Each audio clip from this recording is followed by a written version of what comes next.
Estamos de volta no Bom Dia RTM, como prometido e anunciado aí durante toda a semana. Vai começar o Família hoje ao vivo. Só antes, lembrando que o programa então será ao vivo com direito a você, além de participar com as suas perguntas, também poder nos assistir em transmundial.org.br. Acesse o nosso site transmundial.org.br. Aí no seu lado direito você vai ver ali escrito ouça agora, mas também para assistir, a possibilidade de você assistir ao vivo. Clica lá em cima, vai abrir uma telinha, você consegue assistir o programa ao vivo. Vai começar o Família hoje, lembrando que você pode trazer as suas perguntas e concorrer a prêmios.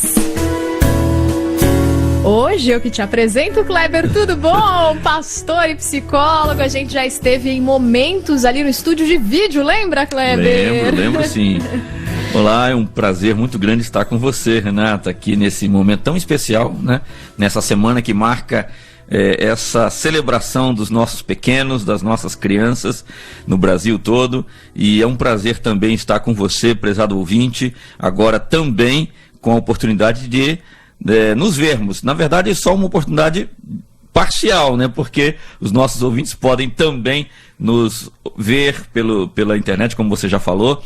E isso já é uma satisfação muito grande para todos nós. Obrigado pela oportunidade, excelente estar aqui. A gente que agradece, Kleber, e olha, uma semana a gente está convidando os ouvintes para mandarem as perguntas e lembrando que eles vão concorrer ao seu livro, Felicidade para Dois, ainda ao devocional infantil, já que você bem falou, né, Semana da Criança, então é os surpresas para hoje que você pode ganhar e ainda 3 CDs. Manda suas perguntas, telefone aqui, aberto para você, 5032-1848, pelo nosso Face, vai ter imagem por lá, deixa a sua pergunta em facebook.com/rádio Transmundial e ainda através do nosso WhatsApp 974-181-456. A família hoje precisa se voltar para o verdadeiro amor. Família de hoje. Antes de começar o programa, Kleber, eu vi você falando com a sua família. Tá todo mundo aí na sintonia, não tá? Exatamente. Eu tenho, aproveitando então essa semana da criança, eu tenho uma criança em casa.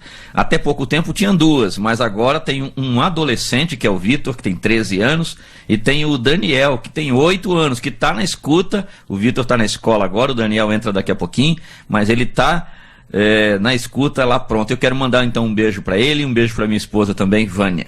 Recebidos aí os abraços, pessoal, e aqui do Kleber Lima, que vai começar a responder a primeira pergunta de hoje. A Janete de Itaguaçu, lá na Bahia, mandou a seguinte pergunta. Diz que possui um único filho de 15 anos e que está apresentando aí um comportamento violento. Ela é mãe solteira e sempre levou o garoto para a igreja. Só que agora ela quer saber como ela deve conversar com o filho, que atitude que ela deve ter com ele. Até porque, né, Kleber, ela não quer brigar, não entrar em conflito, em atrito, né, com o filho, que já está passando aí na fase da adolescência e já não tem ali a figura paterna, já deve estar difícil para ele também, né?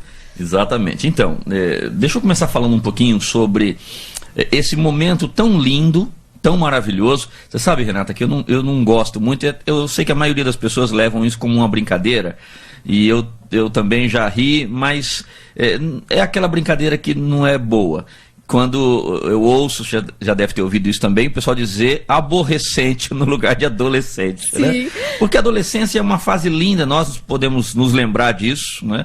Uma fase linda, maravilhosa, que faz aí uma ponte entre a infância e a juventude, a fase adulta da vida. Pois bem, quero começar respondendo assim. Nesse tempo, é um tempo de avaliações, mais ou menos. Vamos tentar criar aqui uma imagem. Vamos imaginar que a gente tivesse um baú em casa, aquele baúzinho que vai só sendo colocado ali os nossos brinquedos, as coisas que a gente gosta, que não gosta também e tal.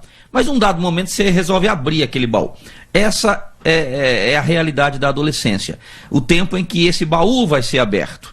Então, vão ter coisas que vão agradar aquele adolescente, outras que vão desagradar, né? Então, possivelmente, ou certamente, é isso que está acontecendo com esse adolescente, como acontece com todos os demais. É um tempo de avaliações. E, portanto, pode sim produzir questionamentos. Então, voltando agora para o cenário familiar, né? Então, talvez esse adolescente pergunte, cadê meu pai? Né? Por que eu tenho lá, o meu amigo tem um pai em casa e eu não...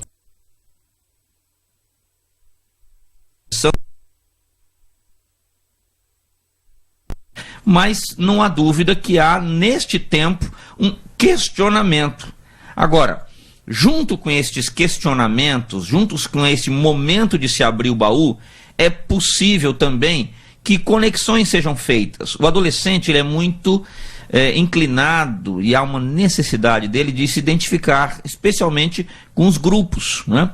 Então é preciso observar, viu, mamãe Janete, né? Se há nesse grupo de amigos, talvez alguns deles novos amigos, se há pessoas com comportamentos, com atitudes que não são aquelas que em família são valorizadas. Então é importante observar isso. Às vezes a resposta é sim, e se houver isso, a minha recomendação é: traga esses amigos que possivelmente nem têm também uma referência familiar tão positiva para dentro do seu lar. Às vezes é mais interessante você fazer uma rodada de vídeo com pipoca e tal dentro da sua casa e ter a oportunidade de influenciar esses amigos que estão influenciando os seus amigos. Agora, pode acontecer desses amigos não terem interesse nessa aproximação. Aí você vai ter a oportunidade de dizer para o seu filho: filho, você está vendo, será que esses são realmente, essas são as melhores amizades que você deve ter? A gente tem chamado para cá, a gente tem chamado, mas eles não têm esse interesse de aproximação. Vamos pedir a Deus juntos, amigos bacanas, amigos legais. Claro que quando eu falo de amigos legais, não estou falando de amigos perfeitos, porque todos nós somos imperfeitos. Mas amigos com os quais a gente pode construir uma amizade bacana que vai aí pelo resto da vida, na fase adulta, lá na frente, amizades que valem a pena a gente preservar. Ótimo, e a pergunta da Janete pode ser também a de sua, pai, mãe aí na sintonia. Espero que você tenha gostado. A Bíblia tem as melhores orientações para a família hoje.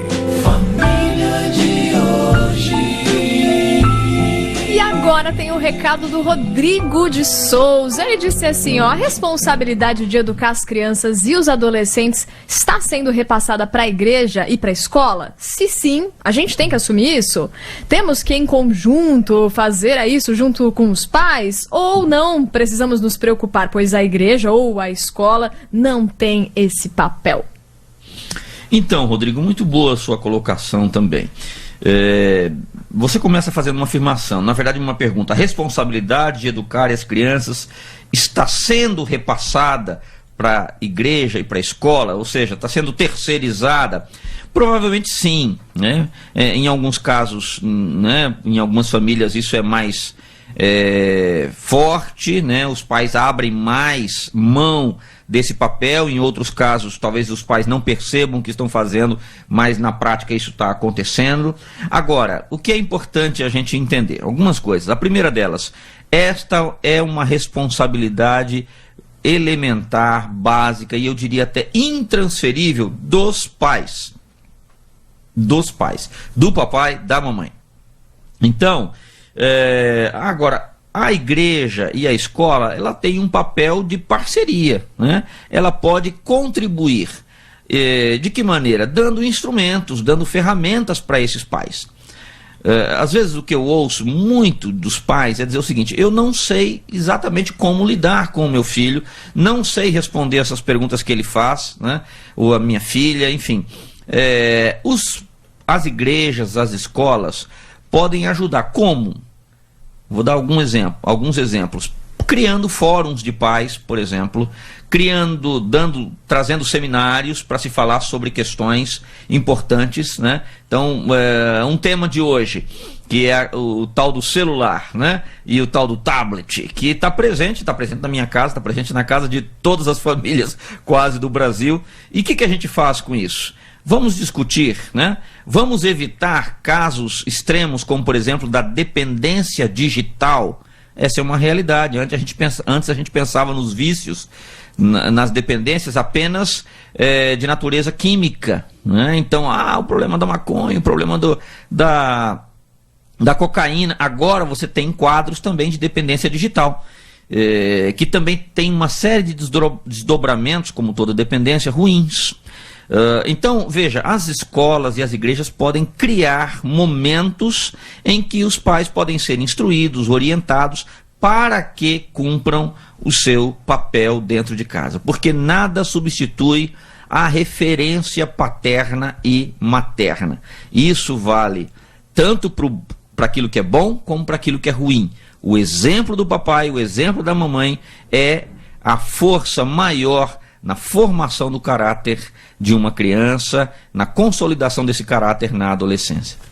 A Bíblia tem as melhores orientações para a família hoje.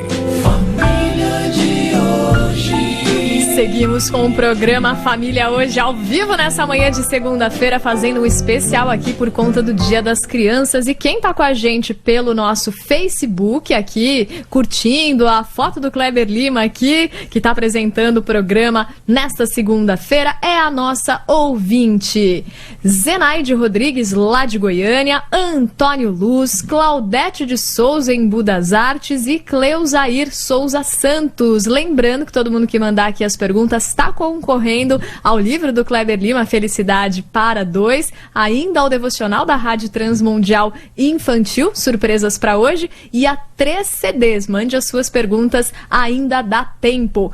E olha, o Cláudio Fontinelli, de Camocim, no Ceará, disse assim: Pastor Kleber Lima, tenho 35 anos, e diz: vergonhosamente, eu confesso, sofrer de um certo medo de palhaços. Acredito que isso seja resquício de uma experiência desagradável numa sessão de circo que eu participei quando criança. A minha pergunta é: como identificar uma fobia desse tipo em crianças? Pois ela pode ser confundida com uma simples estranheza também. Os pais, sozinhos, podem evitar que esse medo se torne um trauma para o resto da vida da criança ou precisam de ajuda profissional? Ok, Cláudio, interessante também a sua pergunta. Bom, o medo faz parte da vida, sabe, Cláudio?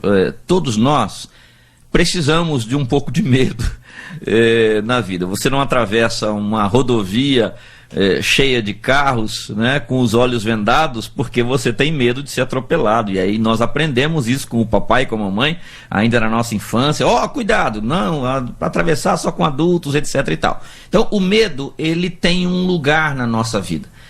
Você tem extremos de pessoas que não têm medo, que se tornam muitas vezes criminosos, né, frios, pela ausência dessa característica, na verdade, desta emoção que faz parte do nosso elenco, né, de expressões emocionais. Pois bem, agora, o medo se torna um problema, e aí eu entro na questão da fobia, Cláudio, quando ele é promotor de uma paralisação na nossa vida. Ou seja, indo exatamente para o seu exemplo. Então você vê o palhaço, o que acontece? Você é capaz de, mesmo com aquele medinho lá dentro, sentar e assistir uma apresentação de um palhaço? Ou você tem uma fobia tão grande que sequer você, quando vê a placa lá de que tem um circo na sua cidade, você quer passar na rua? Como é que é o seu medo?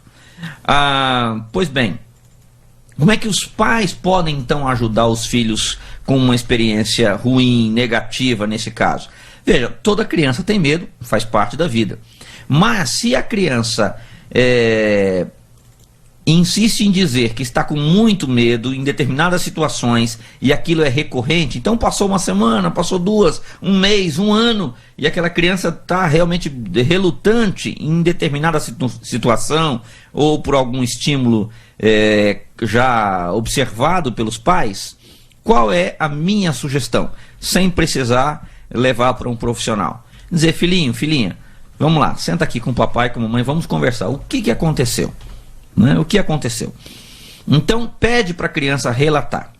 Uma das sugestões que eu quero dar para o papai e para a mamãe que está assistindo numa situação de medo é o seguinte: pegue um papel, escreva essa história com o seu filho e a sua filha. Pai, eu me lembro que tal dia eu fui lá no circo e aconteceu isso, tal. Então, escreva essa história. Tente pedir para essa criança relatar isso e o que ela sentiu, inclusive colocando os sentimentos. Eu fiquei com medo porque o palhaço fez isso, ou o gato. Eu já tive pacientes, Cláudio, adultos com 40 e tantos anos, com medos terríveis de gato. Não podia nem ouvir falar em gato. Agora, no consultório, você tem uma dinâmica para tratamento e a gente faz isso. Mas lá dentro de casa, como é que o pai, então, pode fazer?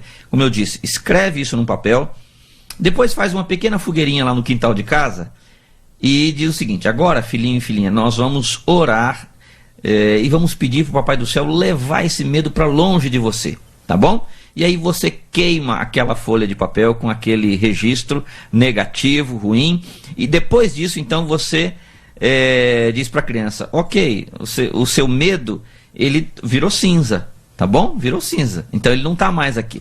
Então conversa com a criança e lembra dela, e ajude-a a lembrar que sempre que aquele medo quiser voltar, ela vai poder dizer para si mesma: olha, eu não estou mais com medo porque esse medo, ele já virou cinza. O Papai do Céu já levou esse medo para longe de mim. Então essa é uma maneira mais caseira de se lidar com esse problema. Agora, eventualmente, essa questão se prolongando e... não, eu fiz isso que o pastor sugeriu, mas continuo com o mesmo medo de palhaço, aí eu sugeriria realmente um acompanhamento profissional, porque o profissional vai ter a habilidade, tem técnicas para isso, para ajudar a pessoa a se livrar deste medo.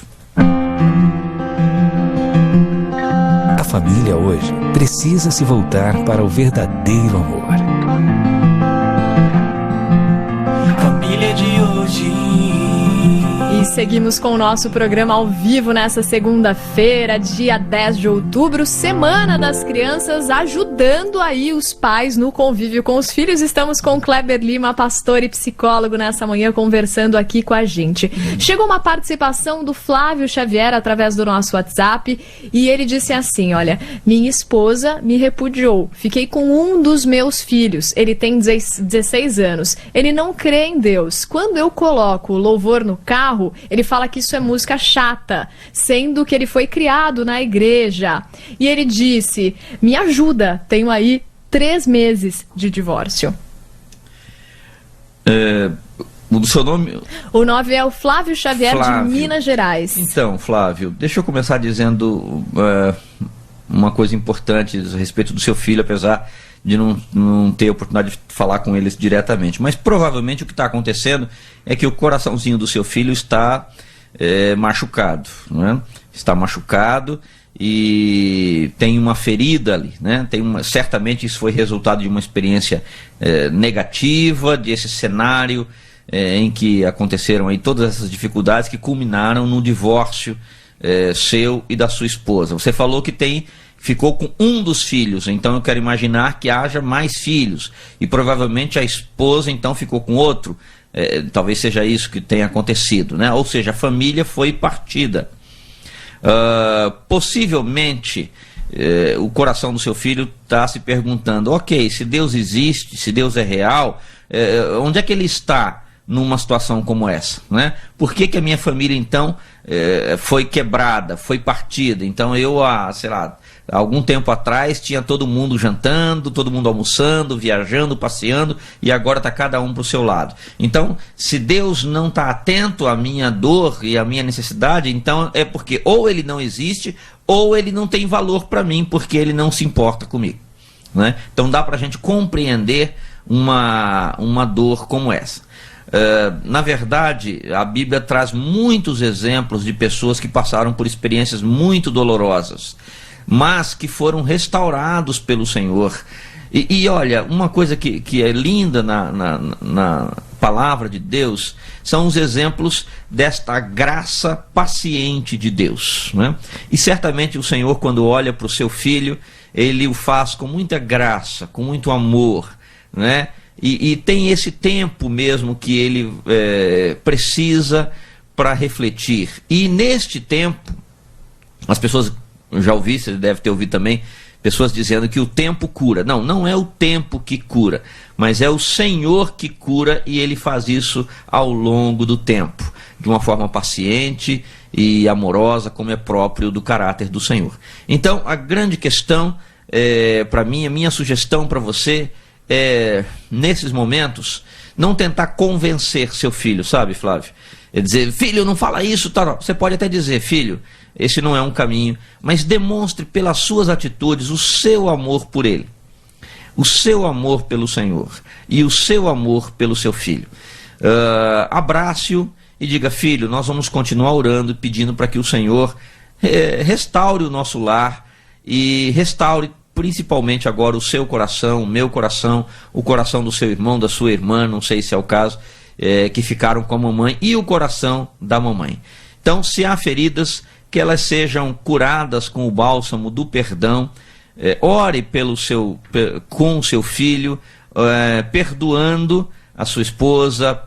Se você cometeu erros, diga isso para ele, fala: olha, o papai errou, a mamãe errou, e eu quero pedir o seu perdão por estar causando isso também na sua vida. Agora, vamos buscar em Deus as soluções. Sempre, absolutamente, em todas as instâncias da nossa vida, em todos os momentos, o Senhor está pronto, com a mão estendida, para nos ajudar nessas surpresas, algumas delas negativas, que a vida tem para nós. A Bíblia tem as melhores orientações para a família hoje. Família de hoje. Olha, chegaram mais algumas participações, lembrando que se a sua pergunta não for respondida hoje por conta do tempo, você percebeu que foi muito mais do que o Família Hoje de segunda, quarta e sexta, aqueles 8 minutinhos, né? A gente sai quase meia hora juntos, tem sido muito bom, mas o Kleber Lima irá responder ou em outros programas ou por e-mail mesmo para você. A Juliana, de Itamarandiba, Minas Gerais, diz que tem 3 filhos, um de 12, um de 10, que é autista, e uma menina de 4 anos. E ela diz que às vezes se sente perdida, pois o ex-marido não teve participação na família. E eles amam muito o irmão da ouvinte, a Juliana. Ela pergunta: será que o meu irmão está sendo uma figura paterna para eles? E o que eu devo fazer em relação ao que eles sentem pelo pai? Pois eles não gostam do pai. Mas a menina de 4 anos, gosta muito do pai. Então, a Bíblia nos ensina que o amor deve ser dado mesmo às pessoas imperfeitas. Aliás, é esta lógica da graça de Deus que nos alcança. Porque se nós fôssemos perfeitos neste sentido, Deus não nos amaria. E o que faz diferença na nossa vida é que, mesmo sendo como somos, né, com os nossos erros, as nossas imperfeições, a graça de Deus é presente na nossa vida. É claro que, vale a pena destacar, que Deus nos ama como nós somos, mas não quer que permaneçamos errando, exatamente porque o propósito dele para a nossa vida sempre é um propósito de nos favorecer. E às vezes aquele erro, aquela escolha recorrente, que é uma escolha inadequada, vai manter um padrão de conduta que não se coaduna, que não bate com aquilo que o Senhor quer para nós. Talvez um bom exemplo na nossa relação com os nossos filhos. Nós amamos os nossos filhos mesmo quando eles desobedecem, mesmo quando eles cometem um erro. Agora, nós queremos que aquele erro X seja removido do comportamento deles, para o bem deles mesmo. Agora, falando sobre o papai, né, que está fora de casa, que não teve uma participação, ele deve ser amado sim. Viu, Juliana? Ensine os seus filhos a orar por eles. Ah, mas eu não quero orar porque ele não me visita, porque ele não me liga, não vem atrás. Não, filho, filha, é nosso dever orar por ele, para que o Senhor trabalhe no coração dele. E aí uma coisa boa, graças a Deus, Juliana, que você tem um irmão presente na vida dos seus filhos. Isso é muito bom, agradeça a Deus. Ele não é o papai dos filhos, mas é uma figura masculina, e isso é muito positivo. E a gente agradece muito o Kleber Lima aqui. Tem mais participação, a Luciana Vasconcelos, a Claudete Nascimento, mas o Kleber entrará em contato com vocês, ou também aí tem bastante pano pra manga para os próximos programas. Kleber, obrigada pelo tempo juntos, acho que foi excelente. Desejo uma ótima semana para você. Eu que agradeço, viu, querida? Que Deus abençoe e abençoe a todos os nossos ouvintes e abençoe de uma maneira especial as nossas crianças, no nosso Brasil, que nós tanto amamos, mas que são tão amadas pelo Senhor.